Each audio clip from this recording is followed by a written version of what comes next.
Welcome back, and moving on to our first segment of today, talking about happiness. Well, definitely this is something of great importance, but what is happiness? It will differ from one person to the other. Happiness is not about wealth or money. A lot of things one can create his own happiness because it is not the same among all people.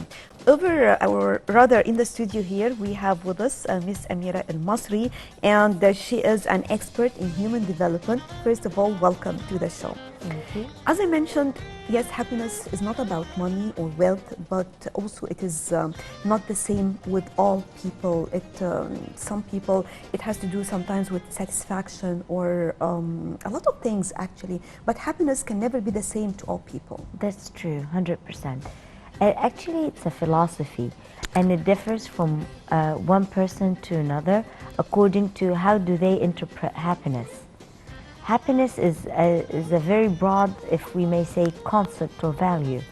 So from one person to another, it depends on their background, their psychic, their emotions, and their desires as well. As you just mentioned, for some it can be money, can be wealth, or health, or satisfaction. So it's a very, as we may say, broad concept. Attaining or achieving happiness also is different from one to another. If your happiness relies on wealth, work hard, earn money, that might make you happy. If it's about satisfaction, it's totally different. So from my personal point of view, I can have happy moments, I can have a happy life, but all in all, if your life is at the same pace and if it's all going in the same manner, that will not make you feel happy because you won't feel the difference or the change. It's being flat or something Exactly. like right, talking about satisfaction, sometimes some people will feel happy just by fulfilling their basic needs, for example. And this what will make them happy without thinking of anything else. How do you see this? I don't see that this is happiness, this is content. This is contentment. They are okay with what they have. They are not upset, they are not sad. But happiness is a different concept. Happiness is extreme, is an extreme feeling. It's when you feel that you're not just satisfied, you're a lot more than that. So happiness can be because of a situation or a moment, as we just mentioned, like a wedding party, or meeting somebody that you love, or graduating, or even watching an episode that you like so much and it makes you laugh with a family. So happiness, as we were just talking about, can be momentary, where you achieve a moment of happiness, or life, and that needs a lot of work and stableness. For you to have a happy life, it doesn't mean that all your day is happy, all your moments are happy. It just means that you're satisfied and you're happy with the overall layout or frame. So if you're just happy with the basic needs, this is great. But I don't believe that many people achieve that. Maybe some have contentment rather than happiness. Talking about the idea that we have many challenges nowadays and many responsibilities, and definitely the majority people are not happy and they're not always they are not satisfied. But as you mentioned, if I have this feeling of happiness, definitely if I'm going to look around, I will see things from different perspectives. Just being happy inside. So do you think one can create his own happiness? Yes, of course I do. Regardless of the challenges he is witnessing? Yes, I do believe that 100%, because everything, as Rumi said, everything starts with you and it ends with you. Everything is all about you. But I would also like to highlight that media is greatly responsible for people's psychic. Because when you watching television or on social media, and all the news that you read, or all the memes, or everything that is surrounding you is negative. It's It's a catastrophe, actually, because Yes, it's stressful yes, even before the pandemic, because now the pandemic definitely added, is of course, to added a it. lot, but we cannot deny that it has been like this before the pandemic. On the contrary, I believe that the pandemic, as much as it created a lot of stress for people, it created relief for others, because those mothers in particular, they were so worried about their children. Most of the time now they have more bonds. They need the children a lot more. But what I mean is, the media is greatly responsible for not only um, showing a lot of negativity and bad news, but for making the bar a lot higher than people can reach. People now want to have everything. That's a problem, greed. They believe that if they are not in this social category, then they shouldn't be alive, which is, you're alive. You can, like, you don't have to go to a restaurant where you have to pay £3,000 when you don't have it. If you do have it, this is your business. Enjoy. But if you don't have it, you don't have to burden yourself to go to those places just because you believe that if you're not there, then you don't belong to the classy community, for instance. And not only in this particular social segment, but also on so many different levels. People are now trying to reach different standards when they don't have to. Happiness is not about that. Happiness is about you finding what you truly want and what you truly need. What about also the feelings of giving others, helping others, supporting others? This also can be a source of happiness as well. Of course, definitely. We always talk about this during the holy month of Of Ramadan. course. But what if we can just work to extend this all the year round? I definitely agree. The feeling of giving, and sometimes it's symbolized by giving money, however, it's way more than that. But as most of Egyptians do and know, zakah and sadaqah during Ramadan and Ushur, it means you're cutting off a specific segment of your money to make sure that you're giving it to people who deserve it and people who need it. And it's all year long, not only in Ramadan, but Ramadan there are things that has to be done. But people like to share the money, even those who are not very generous, but because they believe that this is going to protect them from the evil eye, or this is going to help them achieve better things. And it is true, on a religious basis and on a personal basis, you have the satisfaction of having the ability to give those who are less fortunate.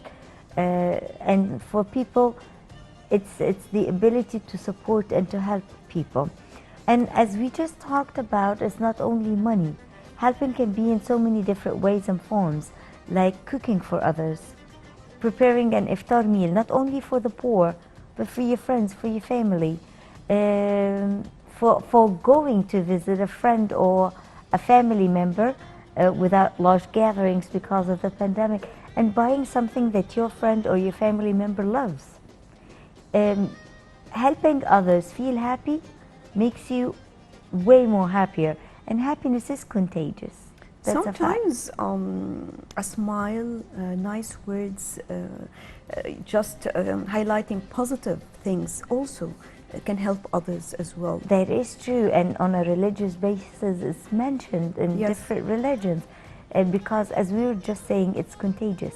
So if you're grumpy and I look at you and I make not necessarily a funny face, but I just smile at you, maybe blink, you will feel surprised, and it's going to take you from this state to a different state, and you're going to realize that you can smile, it can change your mood, and so on. That's why it's very important when we're out on the streets, instead of just being grumpy. And I was just saying that to my friends and mentioning it during my courses, is that, and I will say it in Arabic because it's very important, بشروا ولا تنفروا. Be positive, be cheerful rather than grumpy and spreading negativity, because it is contagious. And we don't want to see a world around us that is just miserable. be alive. You're living. You're healthy.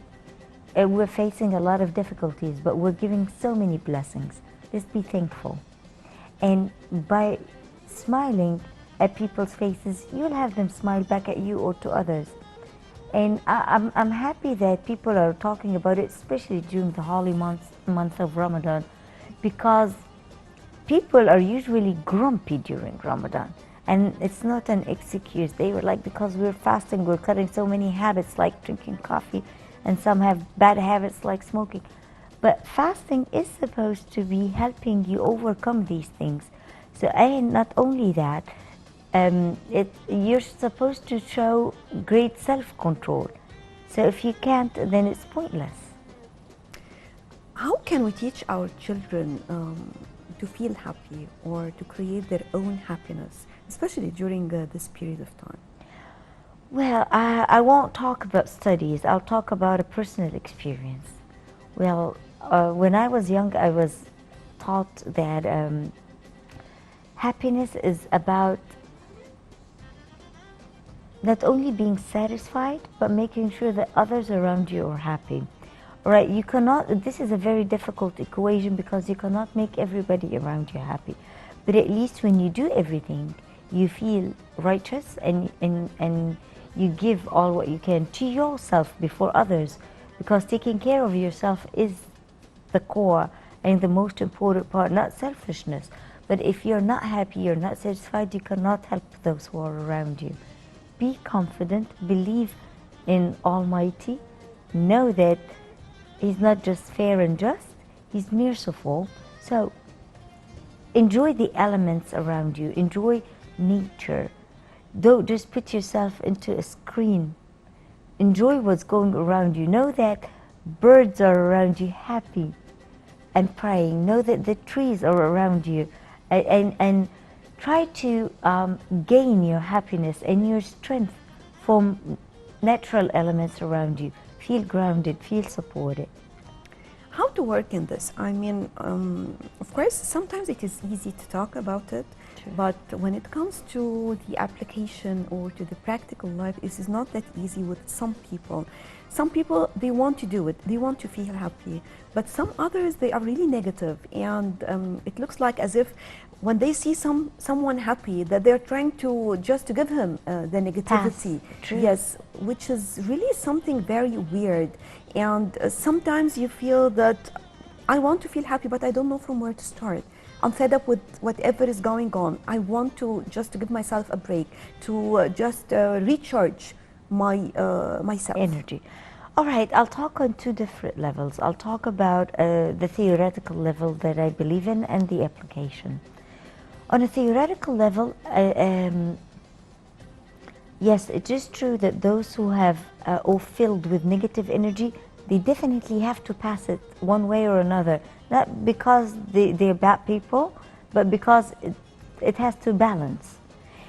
For us to achieve happiness, satisfaction, it's a belief, it's a faith, it's what you want to accomplish and do. It's a determination. So if you have those, you'll definitely achieve happiness, or at least you will understand that there will be happy moments even if they are not on the spot. I cannot go to a person who just lost a dear one and tell him, be happy. It's irrelevant. But they don't have to be negative. They have to face their emotion, acknowledge it, accept it, and deal with it. But it differs from one person to the other. Definitely, definitely. There are those who like to scream it out. There are those who like to cry. There are those who are quiet. And with I think the most difficult part is for those who want to keep it inside. I'm not saying they have to keep it inside, No, because I mean this is wrong. These people there, we have this category actually that people, they don't want to express what do they feel or They their don't know grief. how. It's not that they don't want to. That's the problem. The problem is they prefer it this way because it's more comfortable. Because when they communicate, they get more hurt. They don't have to communicate it to fellow humans. They can, as we were just saying, Egypt is rich with different natural sites. They can go by the beaches. Like let it out, talk it out. People will call them crazy, not anymore, because everybody now talks to him or herself. And surprisingly, and it's funny, because they can simply have a small earpiece and they're talking to someone. So it's not a weird thing now that people can talk and communicate to whatever they want to. So go to the beaches, go to the desert. Desert is surrounding us. Go to places like Siwa, where it's filled with salt that has been proven scientifically to absorb the negative energy, and it reduces the stress. So there are so many different things that people can do. They can meditate, they can do yoga, they can pray, and I mean pray, not just Yes. talking, because that's one way of meditation. So the problem is that we want so many things, but the truth is we're lazy. We think it's in a blink of an eye. I want to be happy. I have went to this psychiatry, I went to this psychologist, I've listened to you, and nothing worked. Yes, because you're not working on yourself. You're not doing the effort that it needs to take you to the other point. So if I'm talking about being with people that we love, or the family gatherings and all this, and definitely nowadays we have many challenges. Working on this and trying to be comfortable, trying to be happy as well, to enjoy it, and also to keep ourselves safe. How can we do this? Take all the measures, do all you can do, and believe. Because we don't have more than this. People say, no, you've got to be more scientific. Okay, that's why I'm saying take all the measures. Like sanitize your hands, wear your mask, make sure you avoid people who were out on the streets without mask. Like take all the measures. But then worry would kill you. Overthinking would kill all of us if we do. So the thing is, take your measures and let go. Know that everything was meant to happen one way or another. So take all the measures, make sure that you're full aware, and let go. Try to enjoy your life. Exactly. So, Miss Amira Al Masry, expert in human development, thank you very much for your precious tips for today. Right, and still we have more to bring you on the breakfast show, but first on, moving on to a quick break.